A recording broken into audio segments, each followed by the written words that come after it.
you ready for the incredible sound of classic rock? No? Good, because now it's time for Visiting the Village.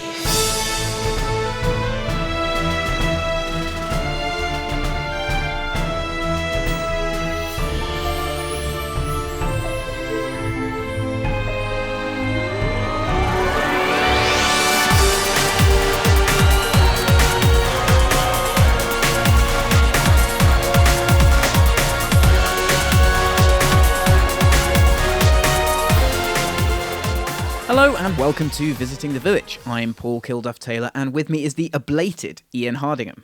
Hello, Mr. Paul Kilduff-Taylor. We lost last week's podcast due to a technical failure on your computer, which is very upsetting to me because it was the best podcast ever. This one won't be as good, but it will be available. Let's get out of this dungeon. It's the top story. We announced a game this week. It's called Frozen Synapse 2. Best to start the podcast off with a plug for our own material. I promise we don't do this every time, but we're very excited about it, and we got a very good reaction to the announcement. A lot of people seem to be excited about it as well. It's interesting making a sequel to a game that we did that did quite well. What do you think about this?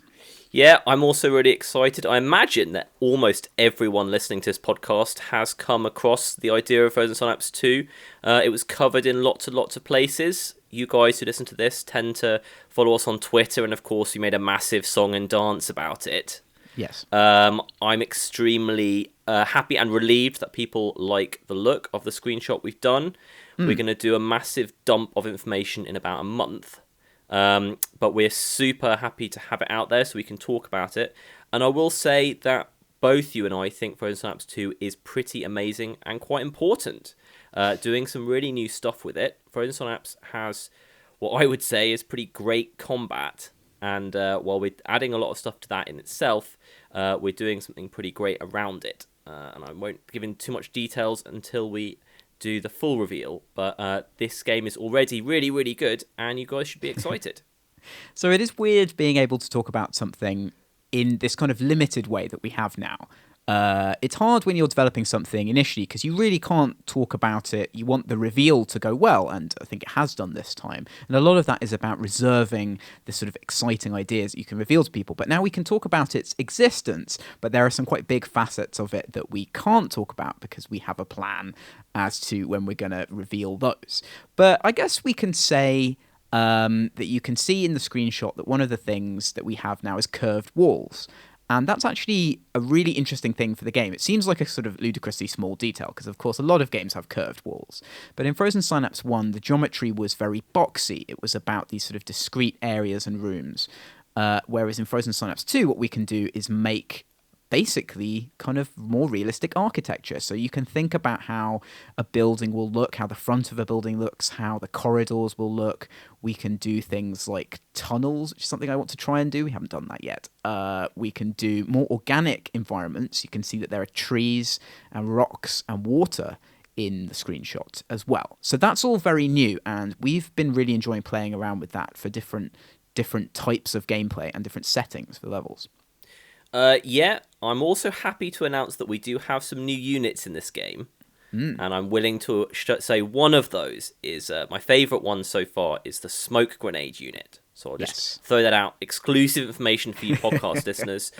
This thing about curved walls, I mean, I don't know how exciting it sounds to you guys, but it is pretty cool. And what I really loved about even the first FS is that the way the geometry and the terrain works is a bit unusual. It's a sort of completely floating point. And it's not based on a grid or anything like that. And we've taken that to the next extreme with Frozen Synapse 2. It actually features like real curves. The curves that are being used for gameplay is actually directly comes from the curves, and they're not simplified until you actually throw a bullet over them. Which is pretty cool. And I think it's already, I mean, obviously you guys have only seen one screenshot, but it's already producing some pretty unique looking stuff, and the levels look pretty great. But those are just really a couple of sort of smaller things, and you'll see how it all fits together when we do our big reveal in a couple of weeks. Yes, the thing that we're most excited to talk about with Frozen Synapse 2, I think initially is the single player stuff. We're really doing some things that both people have asked for already, but something that we think is just genuinely something that's never been done before in this specific way. And for us, as kind of a small team, there are obviously very, very small indie teams who are one guy, but we're a small team and we don't have a very big budget. To do something on the scale that we're doing, this single player, is basically crazy. Nobody should really do it.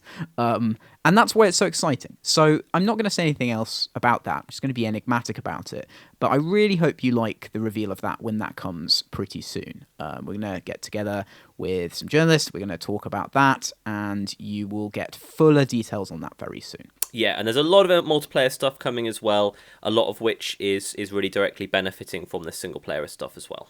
Yeah, alrighty. On with the news now. Back to your usual regularly scheduled podcast. Amazon have released their own engine, sort of. It's called Lumberyard, and it's a port of CryEngine, which the company apparently obtained from Crytek last year in a deal said to be worth $50 to $70 million. Twitch integration has been added, and the engine is completely free to use, except that any inverted commas cloud services must be run on Amazon's infrastructure. The company also announced a game server management system called GameLift. More game engines, a good thing? Yeah, I mean, I think that there's nothing wrong with more game engines, but we're an analysis podcast, so we're going to try and talk about whether this game engine is going to work, whether you should use it. Right. I'm afraid I'm a bit down on this. I think it's really cool that Amazon have taken CryEngine and have made it open source. It's full source, which is, for me, the headline aspect of this. It's still pretty hard to get the full source of Unity or UDK. This just comes with it, and that's a really big deal for me. I like the fact that it's basically free, and I mean, this having to use Amazon's infrastructure and stuff, I don't think is a particularly negative thing. I think a lot of the stuff they're doing is just positives for people. So I think that the package itself is great.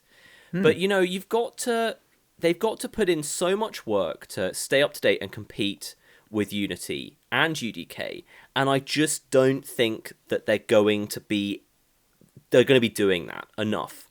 I don't think Unity is going to be the engine 10 years from now, to be honest. Just putting it out there that if I was to bet on that even money, I'd say that the dominant engine in 10 years was not going to be Unity, but this is not going to be the engine that pushes it off. I think Unity is so entrenched now that the next engine that overtakes from Unity will be something that has something completely new to offer. Again, Unity had the cross-platform stuff and the sort of the vast ease of use, really, as being the thing that made it so much better than other engines at the time, allowed it to get that foothold.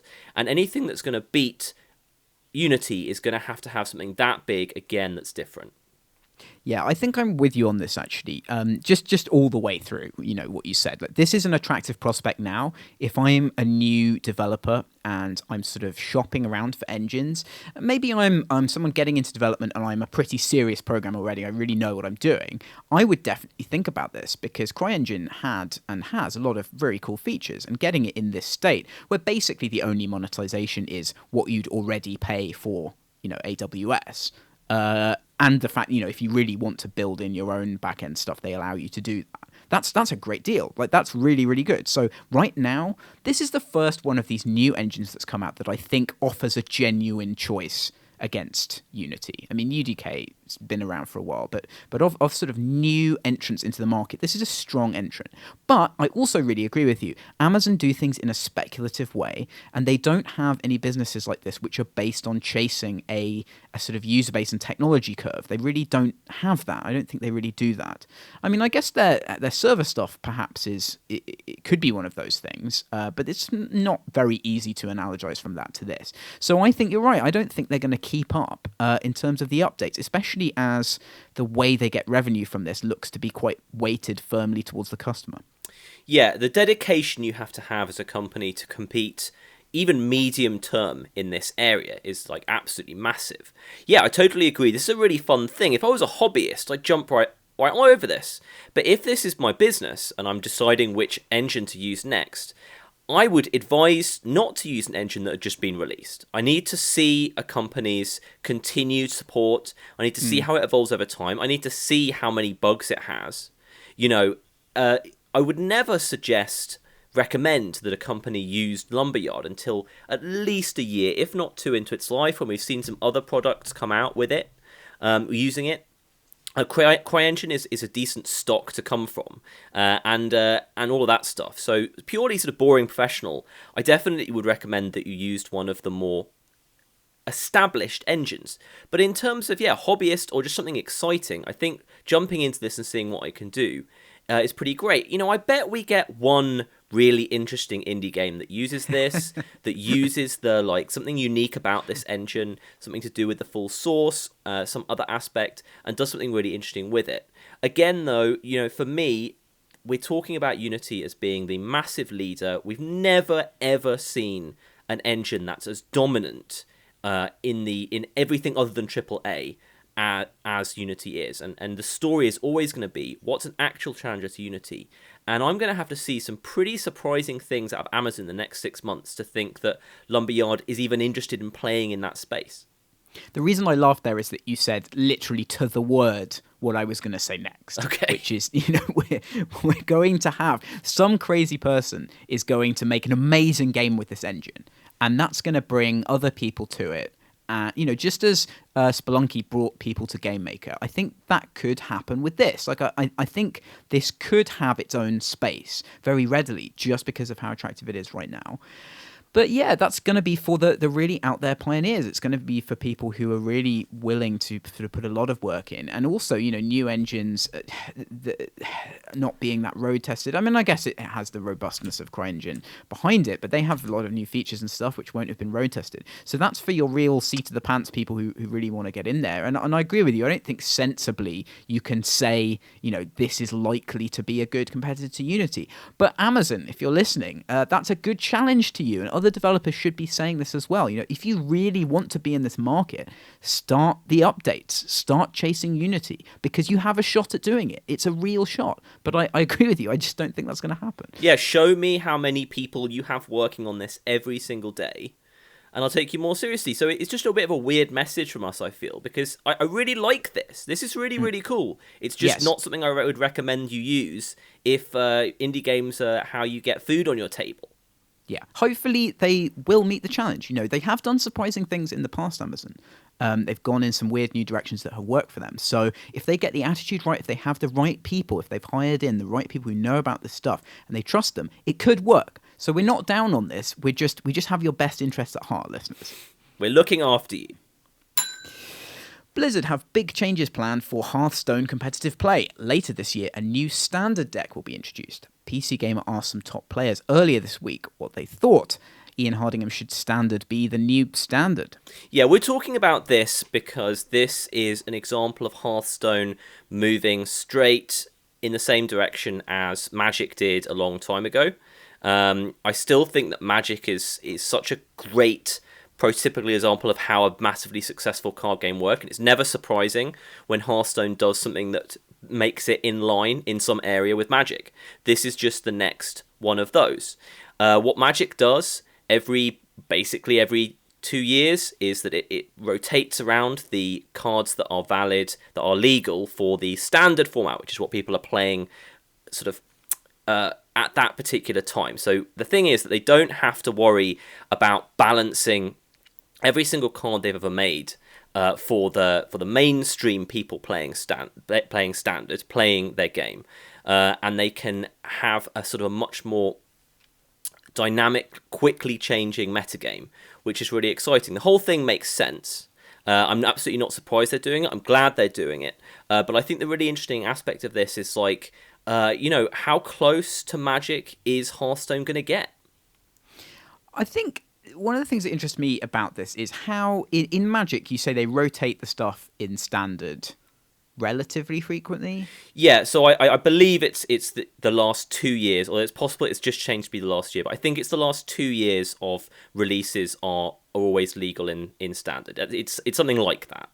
Right, okay. So the thing for me with this is it's attractive to me as a sort of very very very casual, not particularly consistent Hearthstone player, that you have a situation where you might plausibly be able to sort of learn the game without it changing kind of under your feet constantly, which is what it was like before.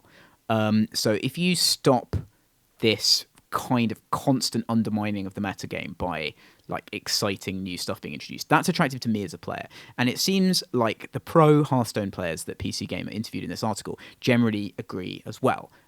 It enables them to play the game at a very high level, to know what's going on. But I would suggest that almost all of that depends on the frequency with which you change the standard format.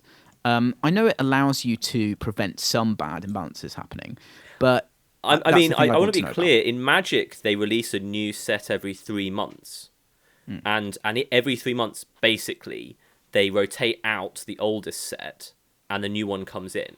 So I'm not sure if I'm totally understanding your point, but it actually feels like the whole idea of this is like the opposite of what you just said. The standard format is about producing a very quickly changing format, which I understand is kind of against the word standard. But the idea is that it kind of mixes things up every 3 months. Different decks that have been dominant immediately become non-dominant, and it's about keeping things fresh and exciting. So that is how I understand what the standard, which is really the cutting edge thing that is changing most quickly, is about. That's interesting. So this is presented here with the headline that it removes the 2 previous expansions, removing more than 150 cards. And most of what the pro players are talking about are about removing those cards. So it's kind of interesting. It's kind of interesting to me that it has this sort of dual nature, that it's about taking stuff out that impacts the game, but then allowing you to increase the frequency of how the game changes. Yeah, that's right, because every time you add new cards, you're removing a generation of old cards. Now, because this is the first edition of the standard format, I imagine that they'll be doing a lot of other balancing work as well. Yeah. But yeah, if they're removing 2 sets, that just sounds to me like the similarity of when you get a new set in Magic and you're removing the oldest one. Yeah. So it's kind of like rotating in and out. I mean, the thing that you said about wanting to be able to get good at it without things changing all of the time, that's really one of the negative aspects of the way these games tend to work. And that's how modern in Magic tends to be for people like you, people who want to have a deck that can be legal forever and just play what they know. I mean, the simple fact of the matter is that you want to add a load of new mechanics and new cards every time you do an expansion. And you want there to be a kind of standard game that has a good number of mechanics that does not have every single card ever printed in it. And doing it via this kind of time-based system is pretty much the only vaguely sane way of doing it. It's weird. I mean, for me, I really like how it's just new every couple of months, and that just makes continual churn. Watching the first Pro Tour after the new set is released is really exciting. You get to see the top level pros coming to terms with stuff. It's almost like you're playing tennis on a new kind of court. You get to see the best in the world still struggle and still having to use real innovation because stuff is changing all the time. And it has negatives as well. Yeah. Yes, I guess I was focusing more on the idea is that it limits the number of interactions that new cards have with older cards. Right. Just by a hardcore arbitrary time-based cutoff point. Right. But I guess, as I look at this more, the frequency of these new things coming in, people say it puts an emphasis on deck building. I guess that's good. I guess that's good for the game in general. But I still feel that that's a core problem with this kind of game. And it's a shame to me that this isn't addressing it in quite the way I thought it was initially. Well, we've talked about this, and I think it's still a coherent point. I think these games, Hearthstone and Magic, have this massive mid-level player problem. I think they're incredibly fun and exciting when you first play them. And I think they're incredibly rewarding when you can play them for 30 hours a week and you know everything about them. I think there's a really big problem in the middle where you don't want to spend all of your money getting the competitive decks every 3 months, where you don't have time to get good enough and learn it enough to play it at that level. And I think that's where these games just have a big problem. Sure. A book of articles from Boing Boing's game section Offworld has been successfully funded on Kickstarter in less than 48 hours. Does this prove that games criticism can work as a commercial prospect? Yeah, that exact question is why I linked to this. I think this is really interesting. Like, in this day and age where apparently no one reads articles anymore under the age of 20 or whatever, they're all using YouTube. It'd be really nice to still have magazines and great writers who are getting paid enough for their work. Like, we really love reading great games criticism. It hurts me every day when I see Kieran Gillen tweeting about his new life as a comic writer, and I can't read any games criticism by him because I love him so much. I know you're a big fan of Boing Boing Offworld. I haven't read a lot of their stuff. They've supported us in the past. I'm just really glad that this is working, and I'm wondering whether it's a fad or like a long-term thing. Yeah, I mean, the thing I always worry about with things like Offworld, which are started with basically a social motivation rather than a commercial one, is that they will just die commercially. It's happened a lot, and it's very difficult to make things which have a social basis into a profitable venture.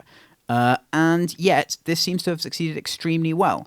For this, to make a real judgment of this, I'd have to know how the site's doing. But I have seen writers from Offworld tweet very positive things about, their traffic and so on. For example, I think Lee Alexander said in her recent sort of retirement from games post that they exceeded all of their expectations very significantly. So that's really good. Offworld tends to be very, very high quality. I think it has really shown the rise of this kind of games writing in recent years. And also it proves that people do want to read writing by people who aren't white men about games, which is great for everyone, really. The thing I don't know about this is if this indicates a general trend or if this is just specifically about Offworld. Because Offworld is very well curated, it's very well branded, a lot of people know it, a lot of people who don't read any other games criticism will read it. And I don't know if that is good for this as a scene or if it's just sort of very specific to this. I mean, I think that no matter which games website you are, or any kind of website that produces original content of this type, I think you should always be making a Kindle book every 3 months of the highlights of the content for the last 3 months. Grantland did that, with physical book. It was massively popular. They're incredibly hard to get hold of and expensive now since Grantland shut down. But that's sort of by the by. I think that the ways in which you make money from writing on the internet are quite hard. And what happens eventually, you write for long enough and you don't get paid enough, or you're writing for free somewhere, you get fans. For instance, Rock Paper Shotgun has a loyal fan base. Often they subscribe, for instance. And those people are really looking for ways to spend some actual money of the degree of £30 or £50 to get something associated with you to help you, but also get to get a piece of to have a coffee table book like this in their houses, or just have the full collection on Kindle every 3 months, the RPS 3 monthly or whatever. I think that it's something that you should be doing anyway, basically, as a part of the ways of trying to make money in this harsher climate, I guess. Yeah, this is a big point for me generally, and it's something I've ranted about before, which is that if you've made something that's successful and popular, you need to look at other ways of making money from it that are high quality. We talked about merchandise, I think it was perhaps on the Lost podcast or 2 weeks ago, where if people really want something from you, and you can deliver it in a high quality way, which I'm sure they have with this book, it looks very nice, then you should do it. Not just myopically focus on the thing that you want to do, or have any kind of abstract concerns about whether you're sort of taking your brand in the wrong direction. You have to have a bit of confidence with it. And it's really, really good to see this happen. I think that we are entering a time now where there are ways of thinking about games and types of games which are broader, that are actually reaching an audience.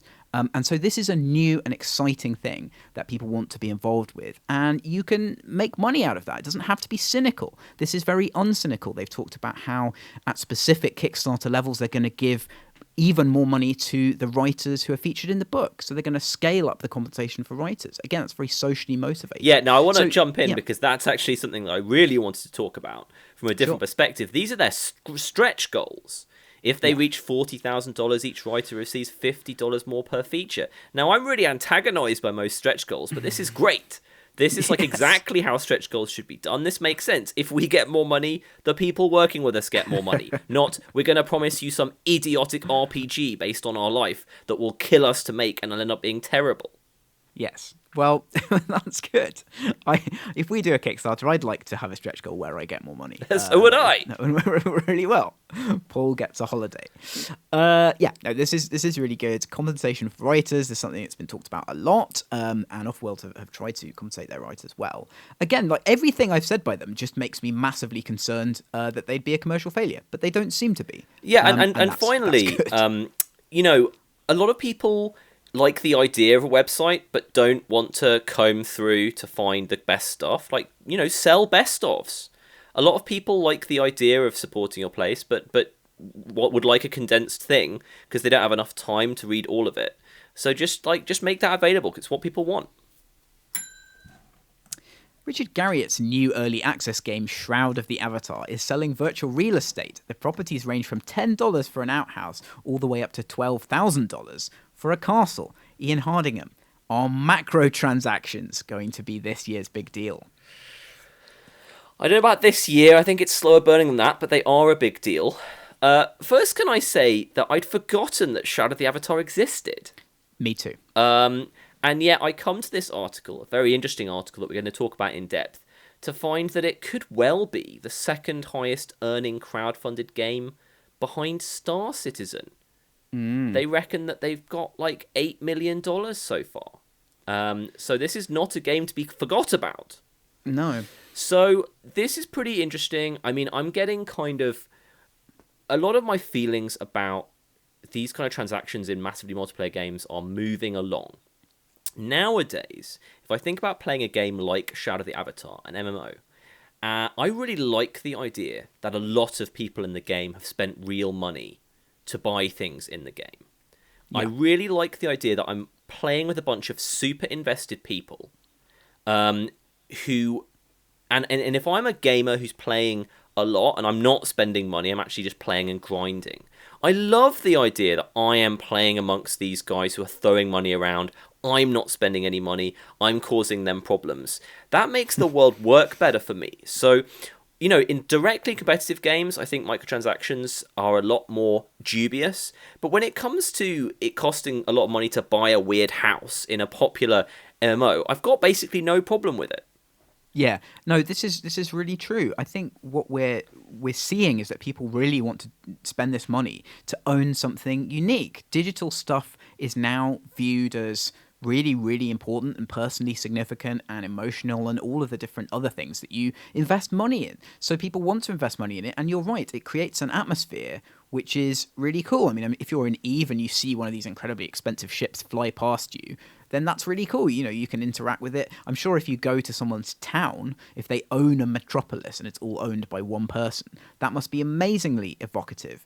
It certainly was interesting in Second Life, where people bought land and built really fantastic buildings that they lived in on the land. If you went up to a building, you could see who owned it.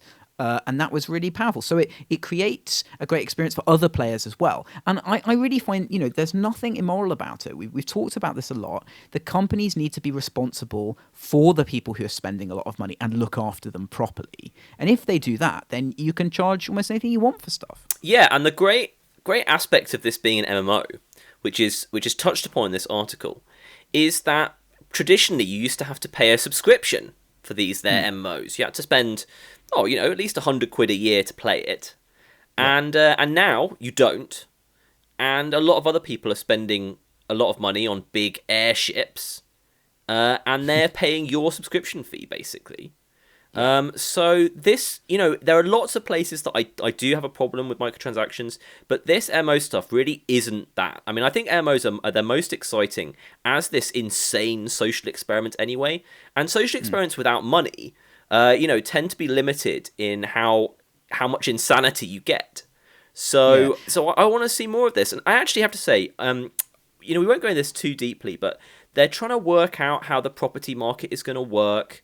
Apparently, in Ultima Online, some regions became incredibly valuable in terms of buying houses there because they were near to good blacksmiths or something like that. And that kind of gave Garriott the idea of making a big deal about the property market in this new game. And it just sounds really exciting that they've got this really insane system where you sort of buy the right to a certain sized plot of land in a certain kind of settlement. And it's sort of very abstract. You can go and you can find a suitable plot of land. You can use the lot, that you can use this deed to rent it. But then you actually do have to pay rent every month. Mostly in-game money rent. The idea is that whatever you're doing there would need to be profitable if it's like a high value area. And if you don't meet your rent, then you lose that specific area, but you don't lose the deed. We're seeing some pretty experienced, pretty intelligent people trying something I think a little bit different. And they've got the money to do it because everyone's so excited about this game because of Garriott. So actually, the likelihood of me playing this game has risen from 0 to pretty high just from this article. Yeah, right. And these complex economies and things happening, again, in the background, it adds another layer of these sort of interesting gears behind the scenes. I guess the only caveat I have to sort of the general positivity of this is that it really means that people have invested their life in your game in a different way from even a subscription. If you own $12,000 castle and you can't log on to see it, or it breaks, or your character doesn't work in it, or they change something about it, or the server is shut off forever and you lose it, that's really different from anything else that's ever been before in games at all. So with this new power comes new responsibility, I think. Yep, I can't argue with that. I think there is any arguing with that. So I'll move on instead. I think that this has a real chance to be like the next EVE in terms of like the medieval land-based RPG EVE. It's not going to be as exciting as that. It's not going to be as crazy. But when I look at some of the systems that they're making, and, again, more importantly, the kind of investment you've got people giving already, because that's really what drives all of those amazing events in EVE. It's that people got that invested. And it was a system that was open enough to allowing that kind of thing to happen. You're not going to get this in World of Warcraft. They're not going to let you get to the point where that sort of stuff starts happening, whereas it looks like it might do here. Yeah, absolutely. And apparently they're going to go for a near feature-complete launch this summer, which is quite, that's an ambitious thing to say because these games never launch. Yeah. So if they're actually saying that they're going to launch this at that point, that's going to be really interesting. Maybe I will try this as well. I also love how janky it looks, just to finish off. Janky. It looks really kind of interesting and PCE, and like they haven't had enough time to polish all of the textures properly, which is something that I personally like. And it just looks a bit weird and a bit kind of like open and sort of Second Life-y to a very small extent without all the pink penises. I like it. Good. Dead Island spin-off Dying Light has another terrible gimmick special edition following on from the $386,000 version, which included a house. They are now selling, in association with Game, a $10 million edition, which gets you a starring role in an upcoming movie adaptation. I scarcely believe what I've just read. Which terrible game-based movie would you like to star in? Oh, hold on. Oh, I didn't realise that question was coming. I'd like to go back in time and star in Far Cry. Far Cry, surprisingly good. I'm sorry, but I just don't want to paper over the absolute brilliance of this thing, which, is very silly Dying Light thing. But what's so good is that this $10 million thing is a game exclusive. You can only get this in game, which is completely ridiculous because it's game. Surely you'll be able to spend your $10 million anywhere. And I don't think they take that kind of cash at the counter. I don't know. And also this has been misrepresented, sadly, by producer Jimmy, because looking at the site, it says supporting role in Dying Light the movie. Not even the star. The Spotlight edition, it says action scene plus speaking role, which is just, you get professional acting lessons, you get a personal trailer on the set, you get an off-road driving course, which I think is probably a spoiler for the kind of action scene you're doing. You get stuntman training. So you not only you pay $10 million, you have to do your own stunts. Amazing. Yeah, I think really also the problem here is that now this might be like, I don't know what's more ludicrous than $10 million. Like, I don't think that the company that does a $10 billion special edition is going to get much coverage, because I don't think that's sort of meaningfully more ridiculous than this. So no. This might be the end. Well, I don't know. I mean, you need to escalate what you're giving people, right? So if you can buy, it's Dead Island, you should be able to buy an island. Yeah, or, you can buy islands. Right, so that needs to increase. So you've got to increase the product, not the price necessarily. I mean, so I guess this works because it's good PR. I guess that's okay. Oh yeah, I don't think it's bad PR. It gets covered, and it's very silly. Someone might buy it. Yeah. I kind of think that the stuff you get for this, like you were saying, given it's $10 million, and I really feel quite confident that no one is going to buy it, I think they should have done something stupider with what you actually get. Yes. Because this is all very sensible. This actually looks like they thought seriously about what they could give you for $10 million. Well, the problem is that they're worried that someone will buy it. That's the thing. Yeah. You can't go too crazy because someone might actually buy it. Well, we want to hear less about Dying Light now. Quantic Foundry, which seems to be like a portmanteau of all of the cool gaming words that exist, this company. They surveyed about 140,000 people to see how the average taste in games varied with age. They found that appetite for strategy remained fairly constant, but that the appeal of competitive gaming wanes over the years. Anything illuminating here? It's all very sort of commonsensical. We have talked about our aging process a lot, and and certainly I have talked about how I find competitive and Twitch games a bit too stressful to play now. I can just about play Nuclear Throne. I kind of have to get myself into a zen state to do it, though. So it all makes a lot of sense, and obviously I'm also happy that people still play strategy games as they get older, since I tend to make strategy games. It makes a lot of sense, everything, but it's kind of cool to have this sort of proven on some level. Yeah, absolutely. The problem I always have with this kind of survey is the way that categories are defined. And some of this is okay, but it does seem quite difficult to make good generalization about this kind of level of specificity of player behavior.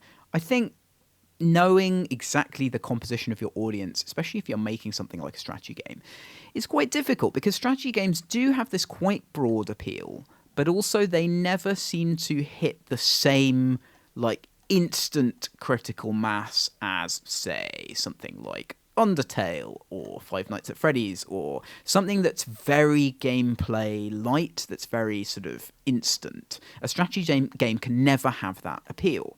So you're sort of stuck with this sort of weird thing that can be very popular over time, but won't necessarily be an instantaneous mega hit. And that can be quite hard to quantify, and I think some of that's down to the audience. Yeah, it is hard to work out the right questions to ask people for any kind of poll, really. I mean, I've been hearing a lot about Firewatch recently, which is sort of the latest big in vogue walking simulator. And it reminded me really that the great thing that genre has going for it is that I know it's not going to be hard to play. Yes. You just get it. It's going to be an experience that I can think about, that I can react to, and I'm not going to get stuck on level 3. So that is always going to be basically the most accessible genre, Yeah. And it's very much a separate genre to anything else for me. It's nothing like adventure games, and it's obviously nothing like first-person shooters or anything like that. So yeah, I mean, that's always going to have a big advantage, and I think that, if we do this poll again in 20 years, you'll find that people indeed still play walking simulators no matter how old they are, although they're teenagers probably play them less. But again, it's interesting to think about it. I mean, looking at markets, I was at the pub a couple of days ago with someone who likes FS, Frozen Synapse, and he was saying how he felt that the games market was a pyramid, you know, with by far more great numbers of players being younger, sort of tapering off as they get older, and that's not really necessarily the case as we move forward. A lot of people are games fans who are older. I mean, it may still technically be a pyramid in terms of vast numbers of new people coming in at a younger age, and 40-year-olds who don't play games aren't as likely to start playing a game as a 10-year-old. But it feels good. There are lots of different areas that you can market to, and I think it's just true that a lot of people who are 40 don't tend to want the same kind of game as a lot of people who are 15. There are going to be games that cross over. Diablo is always going to be exciting to both those groups of people. But in general, we want it to be feasible to aim our products at a narrower segment of the market. Yeah, and I think it very much is. The performance of strategy games, certainly on PC, is very consistent. I think they're closest to the most reliably successful genre on PC, I would wager. And that's really good. And a lot of that, it's because it makes sense. The PC is a device where you sit down, you dedicate all of your attention, and you can deal with things that have a lot of fine detail. And that's what a strategy game generally is about.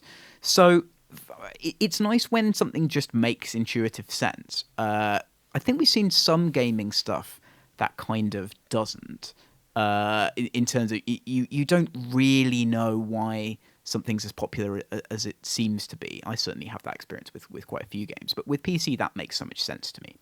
Yeah, I mean, the whole medium is advancing so incredibly quickly. It's not just about. I mean, I always think about books and about music, and about how you get like a relatively sort of glacial, well, not in music, but in books, a glacial rate of progression in trends compared to games. But, the material on which you are making a book is not changing every week to the extent that the technology that you're using to make a game is. And so many different things are changing about it. And so much about games is about trying to experience something completely new. And then you're trying to equate that to also the desire to play a strategy game because you're a fan of strategy games and you're also a fan of World War II, so you make this decision. So I think there are so many different things that go into being a gamer that, it's incredibly hard to predict and work out. I think for older gamers, the new but familiar trope of design is perhaps even more important. If you know that a game is going to be a certain way or you're going to interact with it in a certain way, but it's offering you a new experience, I think that's the absolute sweet spot for developers to hit. I feel like with younger gamers, a lot of what they want is about the strength of reaction that you get from the game. Certainly with the kind of YouTube stuff, I'm thinking of stuff like Happy Wheels and the Slender Man stuff and all of those kind of first-person horror things, even Amnesia, which managed to cross over into that market from being sort of aimed somewhere else. What a lot of the younger gamers like is this big, impactful, sudden, shocking, offensive, exciting thing. And that's sort of slightly gameplay independent, whereas I feel older gamers are looking for a more reliable gameplay dependent thing, perhaps. Yeah, as an individual idea, I don't have a problem with that. I mean, it's so complicated, and how that ties in to horror films, etc. You could spend a lot of time trying to work it out, and I don't know how. Good. The FBI have included a Flappy Bird-type game starring a goat in their online extremism portal in order to demonstrate, quote, the distorted logic of blame that can lead a person to violent extremism. That's one of the strangest topic intros I've ever read on the podcast. Ian Hollingham, what do you consider to be the political impact of this goat game? Probably nothing. I mean, I have a sensible point and a ludicrous point about this. It seems to me...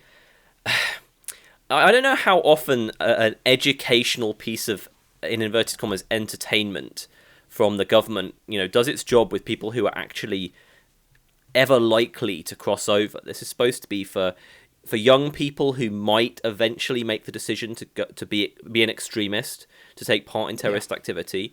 And I suppose the idea is that at some point during their formative stages, they're going to play this, and some aspect of this is going to make it less likely that they're going to be an extremist later on, which seems unlikely, to say the least. I mean, in general, the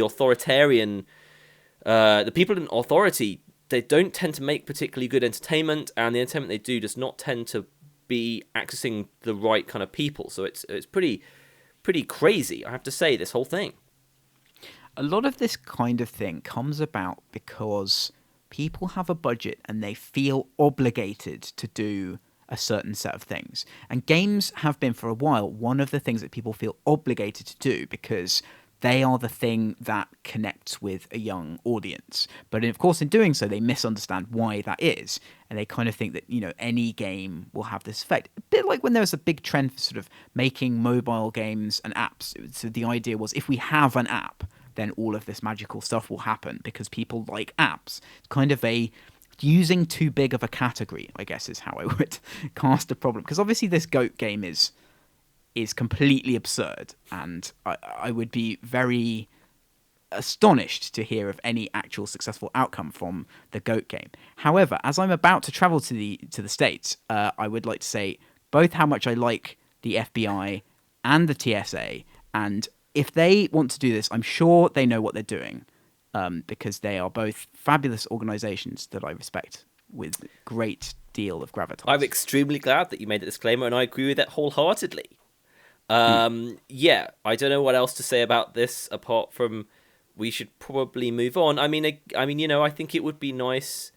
I'm not even going to make a political statement about this. This is about distorted logic. This whole thing, apparently, it's about trying to see how people use distorted logic to persuade other people into extremism, and there's certainly a lot of distorted logic going on.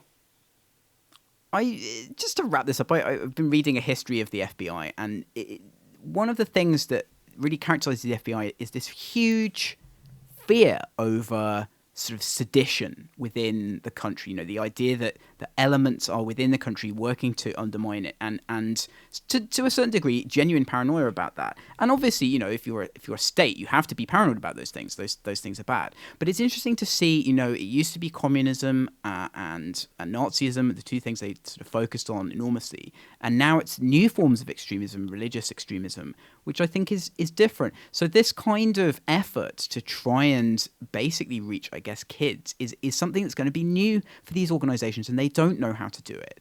And it just is always going to come out in a weird way, and there is no greater example of that than this GOAT game. Absolutely. According to Activision, Guitar Hero Live has failed to meet sales expectations. Reports from Mad Catz suggest that Rock Band also didn't sell very well, and Mad Catz are in a lot of trouble at the moment. A music game's dead.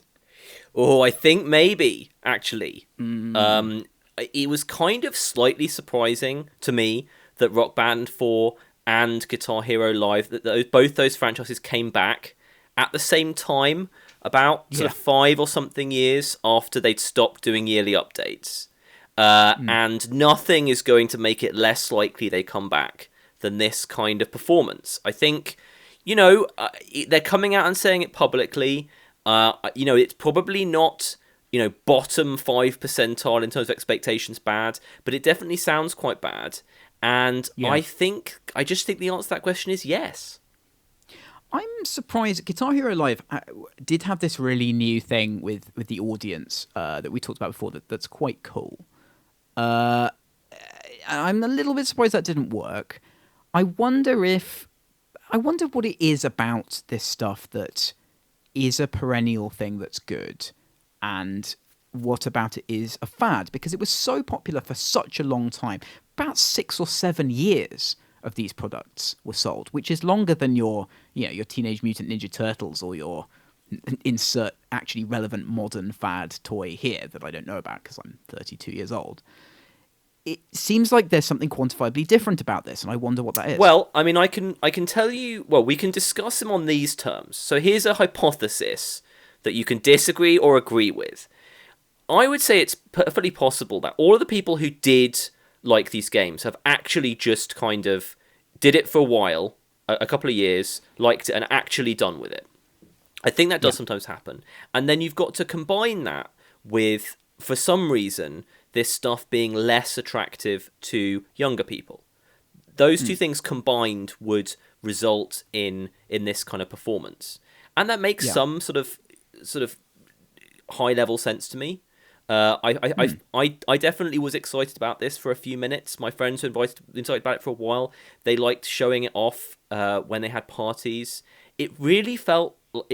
now I look back on it, it feels like a fad. It feels like yo-yos. Like, sometimes you do just get things that are fads for a couple of years and then go. And this just kind of confirms it. As far as the audience thing, I found that fairly disturbing to actually look at. So while I definitely agree it was a cool idea, I'm not necessarily that surprised that didn't like connect with people. I feel like this lasted for too long to be a fad. All of the examples that we can come up with were fads for 1 year. It was a little and this longer was a fad than for stuff 6 like or 7 Pogs years. and... So that's got to mean something, I think. I think you're right. I mean, we'd have to look. I feel like it was a bit more like 5 years, but sure, we'd have to look. And you're right, that is a little bit long for a fad. Again, that's still kind of how I want to personally engender it. But yeah, it's not going to happen again if these guys aren't happy with it. And one of the aspects of this, they've got so many unhappy customers because Rock Band promised that they'd allow you to keep your bought tracks from old rock bands, and sort of screwed that up. So all of their existing customers hate them for that. Rock and Guitar Hero just didn't do that, and all of the existing Guitar Hero fans hate them for that. So they've also got this other problem, which is that they've managed to massively antagonize their core fan base through this problem of music licensing, which, frankly, to give them a bit of credit, is really hard. Yes, yeah, it was always one of the hardest aspects of this. I mean, I know, talked to someone who worked on DJ Hero. The music licensing for that was tremendously difficult. Lots and lots. Yeah, of music. tracks and, sorry, I mean, and you'll agree with this, I'm sure. People who create music and music labels, they don't want to give you never-ending licenses to this music, and that's what the gamers want and are somewhat used to. So this is like a core problem. Yeah, it's really... And buying a track for one of these systems is so weird because you don't sort of necessarily get the track that you can listen to as well. And it feels like a weird... Yeah, it's a weird licensing agreement that you're making when you buy one. So yes, they didn't manage to create a sustainable ecosystem with it. I still feel like... I think... I was going to say this will come back in another form, but I actually think the form where stuff like this will come back will just be VR. I think VR is already showing these sort of slightly weird experiences. And sure, you might need a guitar controller or whatever again. VR is really the place to go now for these weird sort of metagaming fad experiences. And I think everything's just going to be under that wrapper now. I think I broadly agree with that. I think it's if VR does what it's supposed to do, it's hard to imagine this kind of halfway house becoming popular again. And I mean, we're really living in the incredibly slow transition from reality to digital for entertainment. And that is like a big part of it. So, Guitar Hero itself was part of that incredibly slow transition. But I think I'm with you. VR is so much superior that's where this is going to surface again. I mean, we'll see. Yeah. I think my major caveat to that is, of course... there might be sort of more funny peripheral or more funny physical object related games that happen. I guess I'm not peripherals. Well, Skylanders isn't going away. As a concept. Skylanders isn't going away, but that's not a peripheral game. I'm just trying to think if I think novelty peripheral games will ever work again. No, I really don't. I think the novelty peripheral stuff will be about VR. It'll be about a thing you can hold that is a VR or AR thing now. I really support you on so this. We'll see. We'll see.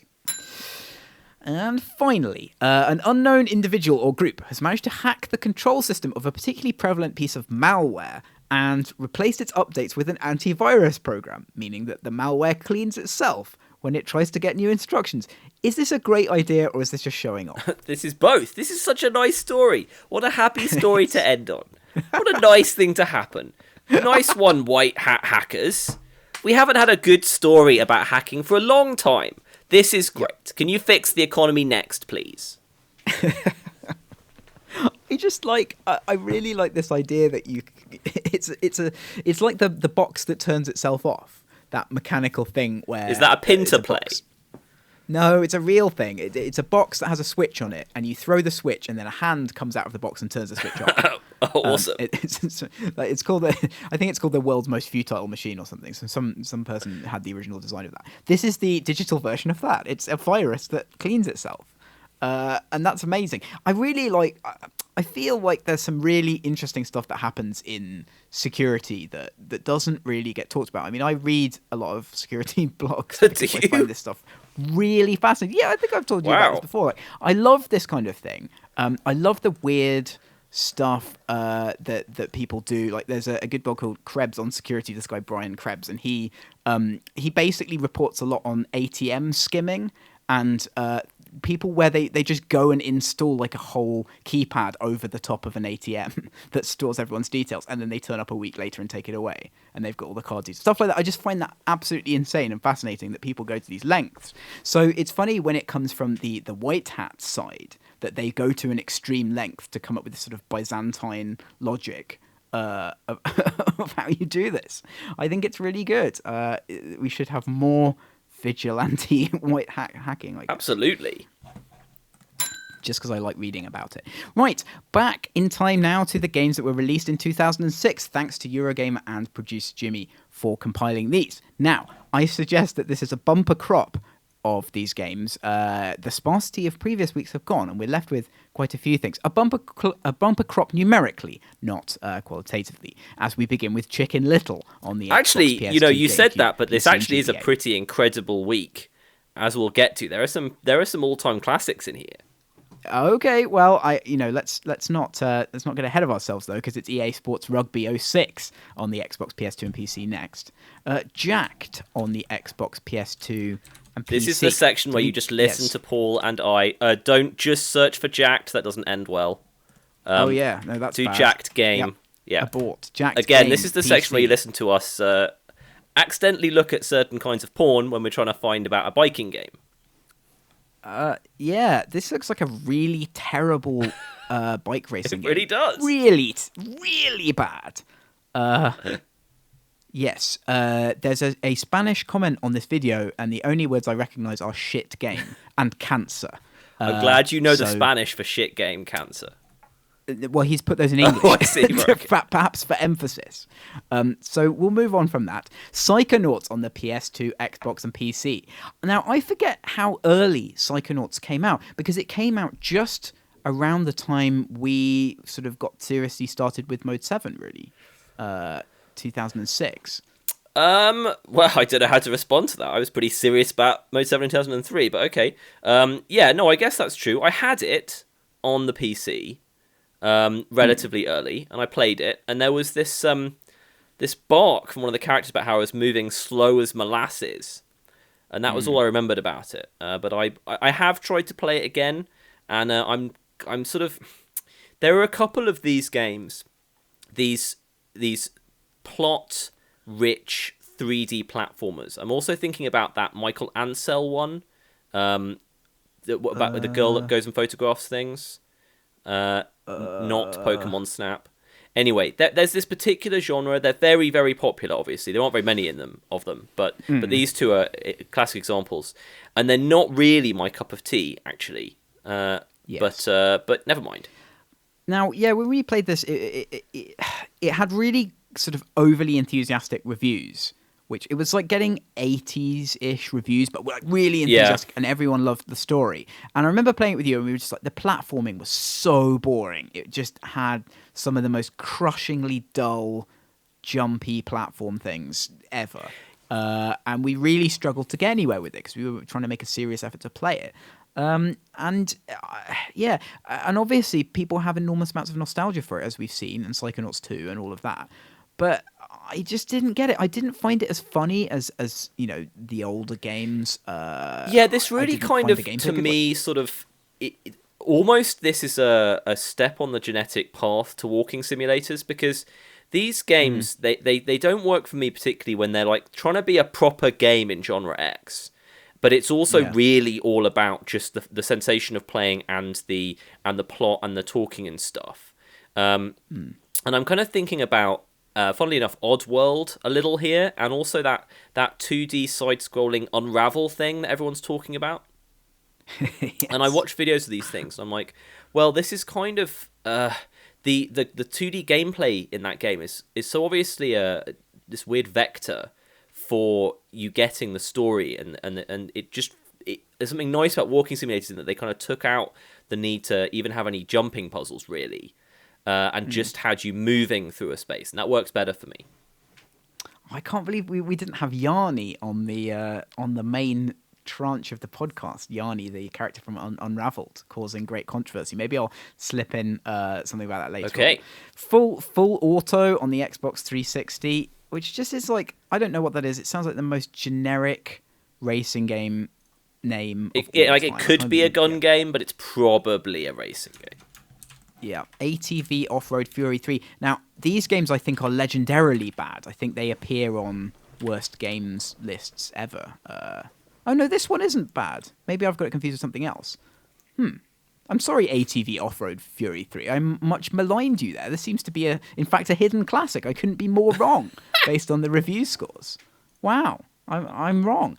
Dynasty Warriors 5 Extreme Legends on the PS2. Never played a Dynasty Warriors game. I'm sure people I've played one on the Vita. Yes. Wasn't my kind of thing, but that's fine. Yes. Mario Party 7 on the GameCube. We do not like the this? Mario Party games here at Mode 7. And then there were none on the PC, which I think is a point-and-click Agatha Christie game. That would make sense. I think it's a point-and-click. Is it a point-and-click? Is it a third-person, like, exploration adventure game? Not a hidden object game? Or I guess a bit early for that. Amazing. Well, it managed to crash YouTube. Okay. Day of Defeat Source on PC. Wow. I remember like trying this back in the early days and just being a bit bemused by it. But I know a lot of Day of Defeat was a Half-Life 1 mod, wasn't it? I had this, the individual release of this, and I liked it. It was a really cool little mini period here where some HL1 mods got like full single-player campaigns and released in boxes. Yeah. Heart of Empire Rome on the PC. Not familiar with that either. The Rub Rabbits on the DS. You had that, didn't you? No, I didn't. That was one of the DS launch titles in this country, I believe.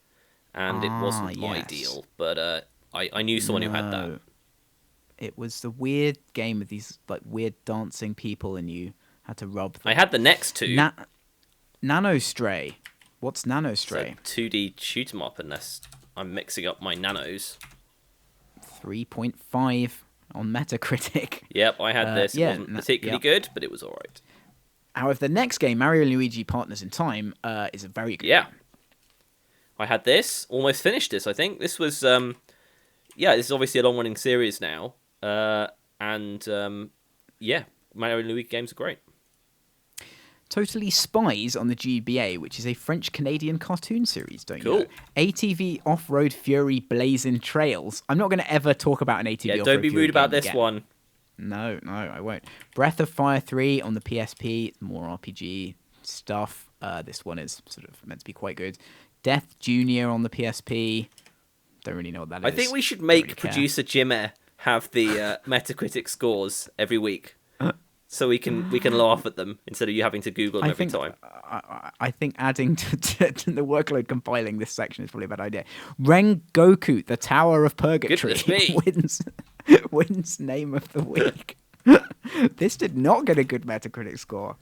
It seems to be one of the Brown and Fire Effect era. Oh, yes. games. I see Brown and Fire Effects.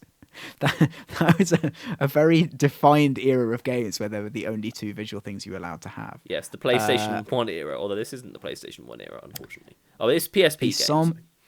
two sample user reviews from Metacritic.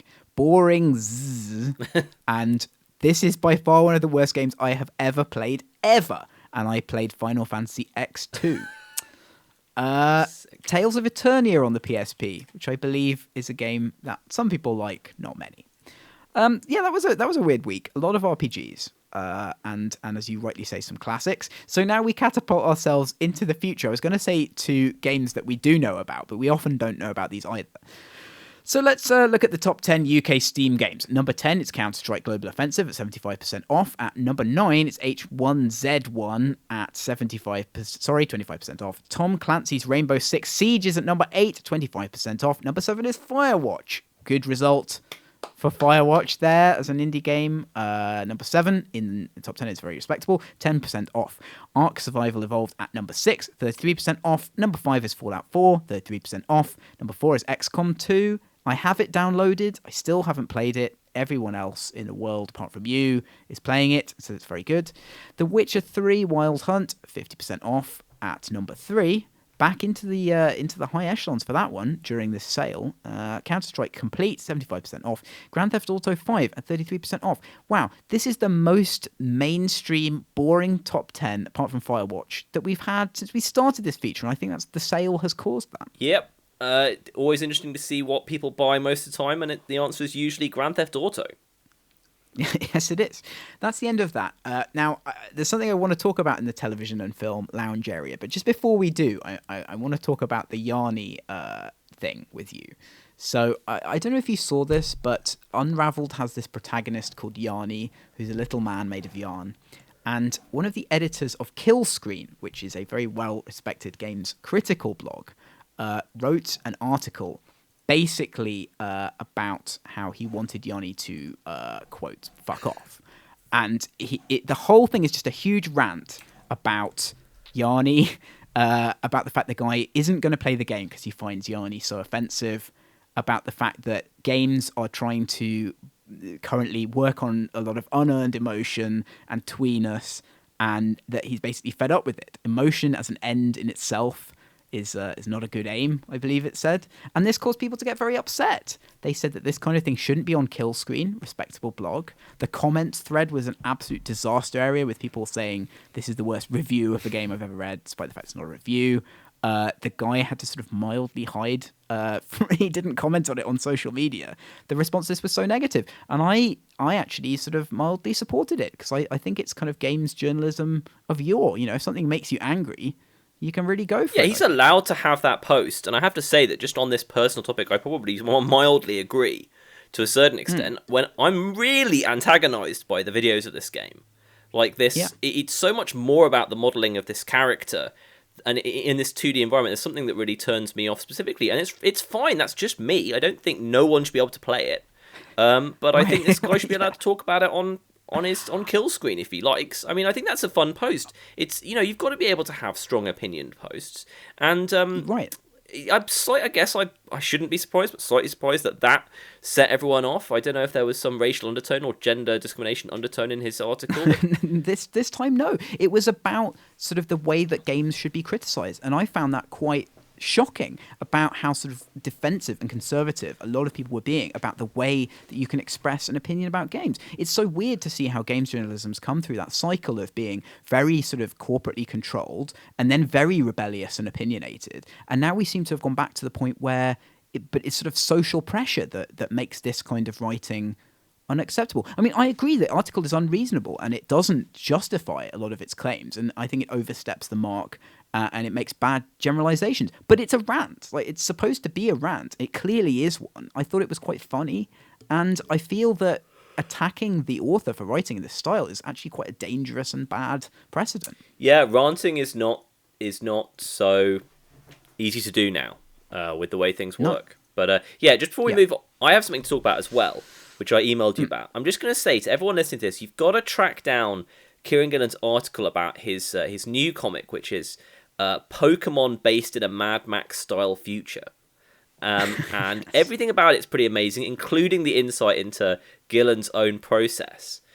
He decided that in itself wasn't a good enough concept. It had to also be that the different kinds of Pokemon reflected how the games industry has evolved in the last 30 years. This is, by the way, a post-apocalyptic future thing where people carry around Pokemons with massive chains, and the Pokemon are like really horrible, vicious-looking things. The whole thing's absolutely amazing.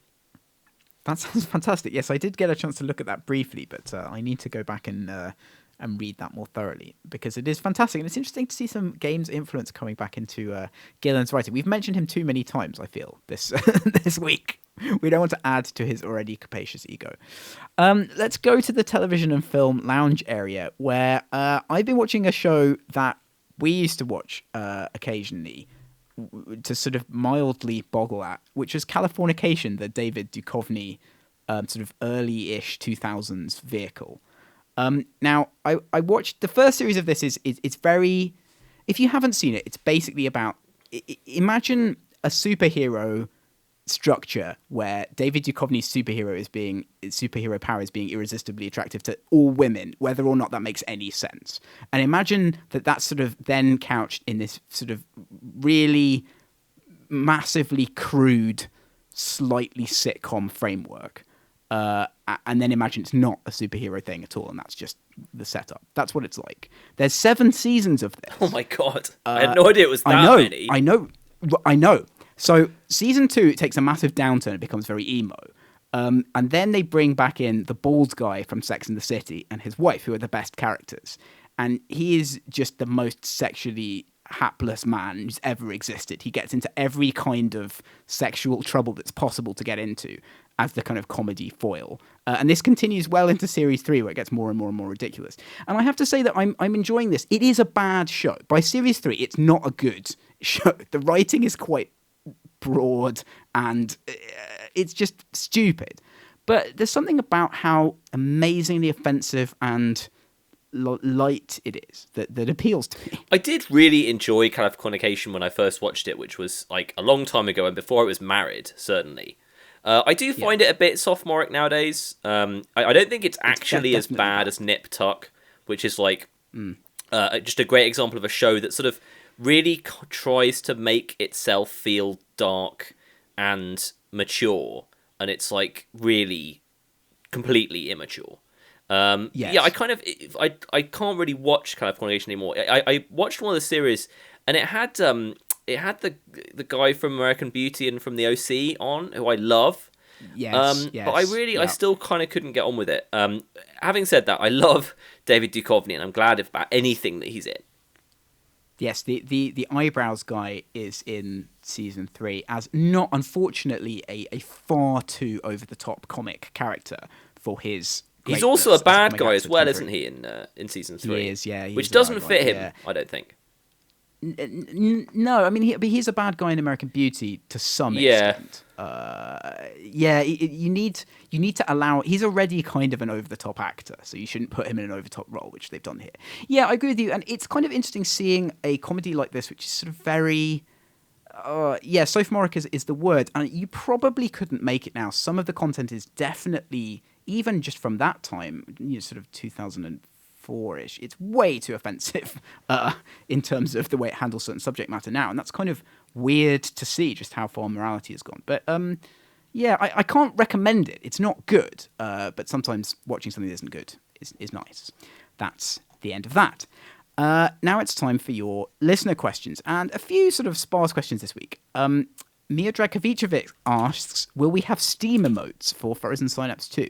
I have to confess that I don't know what a Steam emote is, because that sounds like something that the kids I also have no idea what that is. Things move too fast.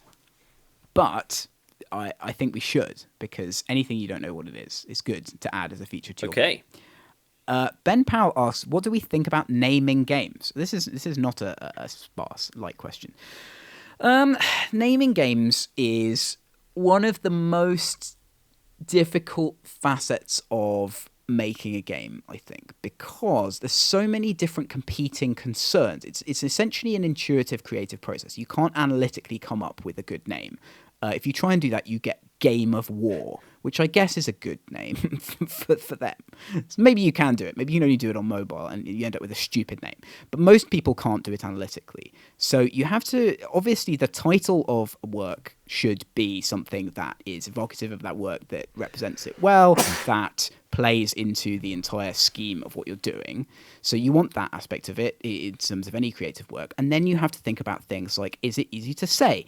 Is it easy to Google? Is it copyright infringing? What does it look like when it's written down as a logo?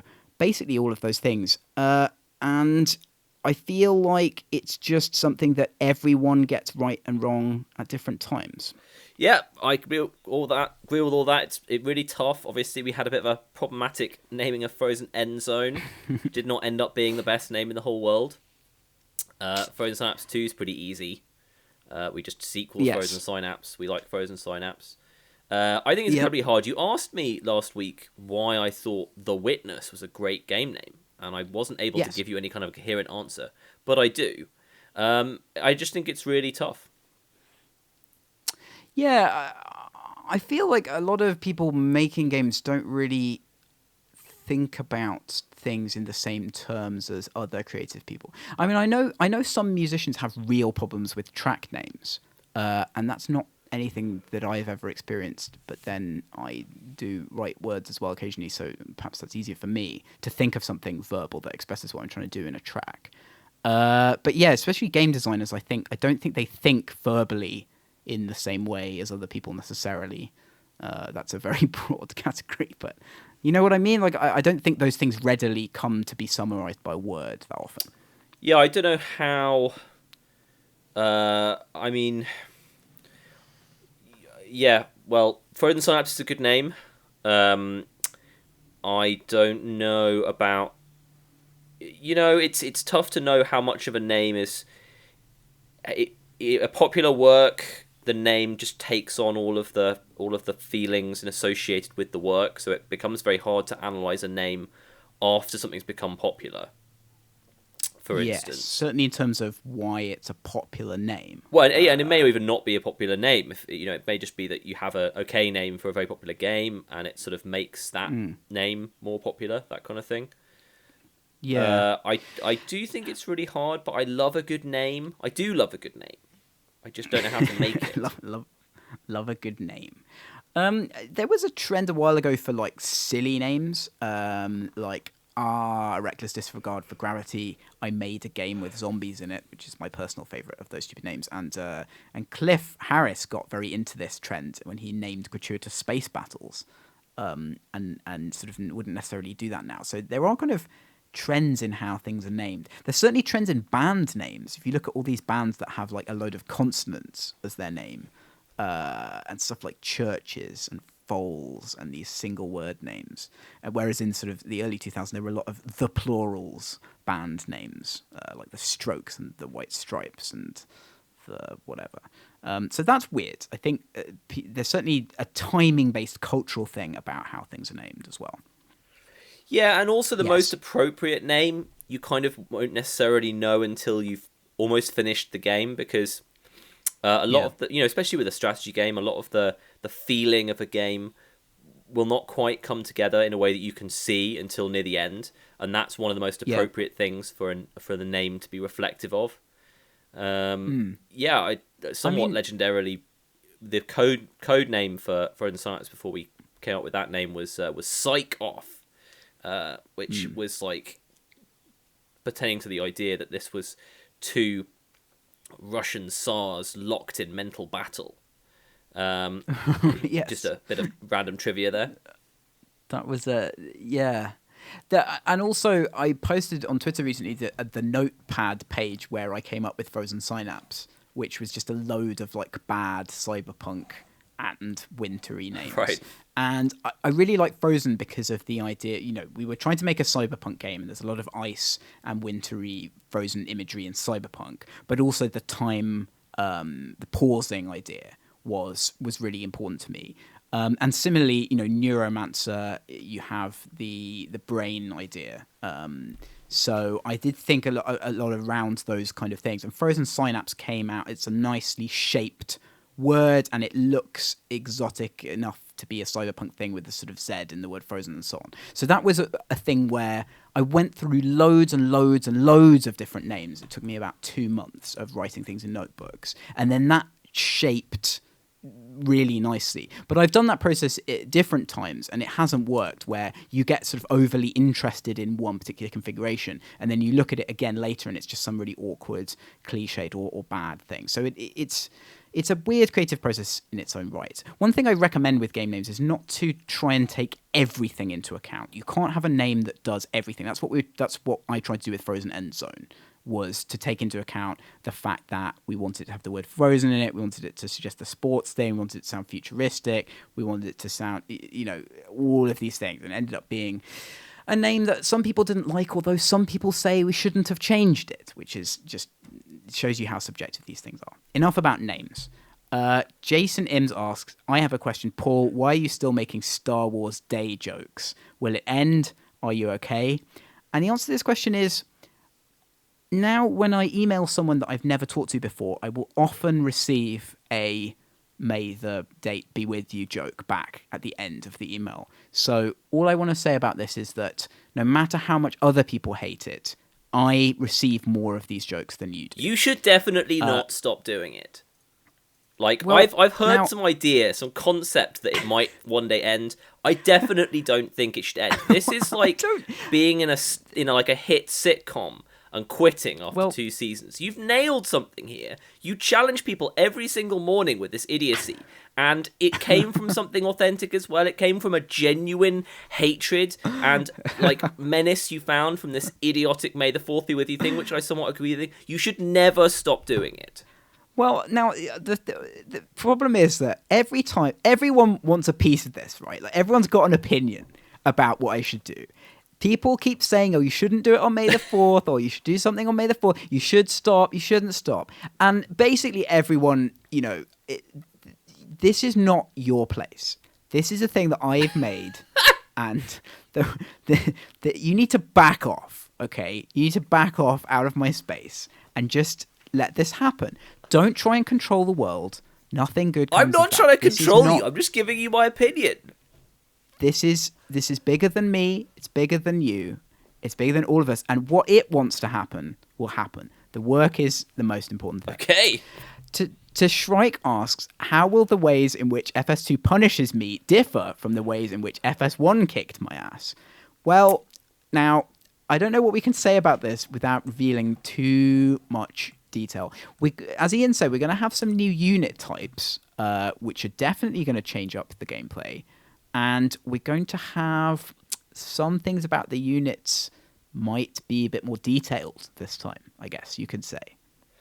Yes. There's certainly going to be a new kind of multiplayer setting that will kick your ass in new and exciting ways. Definitely. Yep, there's that as well.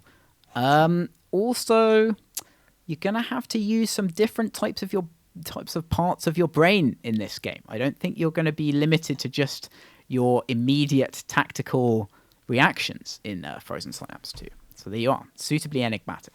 Right, that's great. It's been a long one, but a good one. We hope you've enjoyed it. Please join us again next week. You can follow us on Twitter. I'm Mode7Games. He's Ian Harding. And please do tweet about the show. We like new listeners almost as much as we like old listeners. Thank you and goodbye. That's it, children. Time for bed. Don't forget to pay us a visit at www.visitingthevillage.com.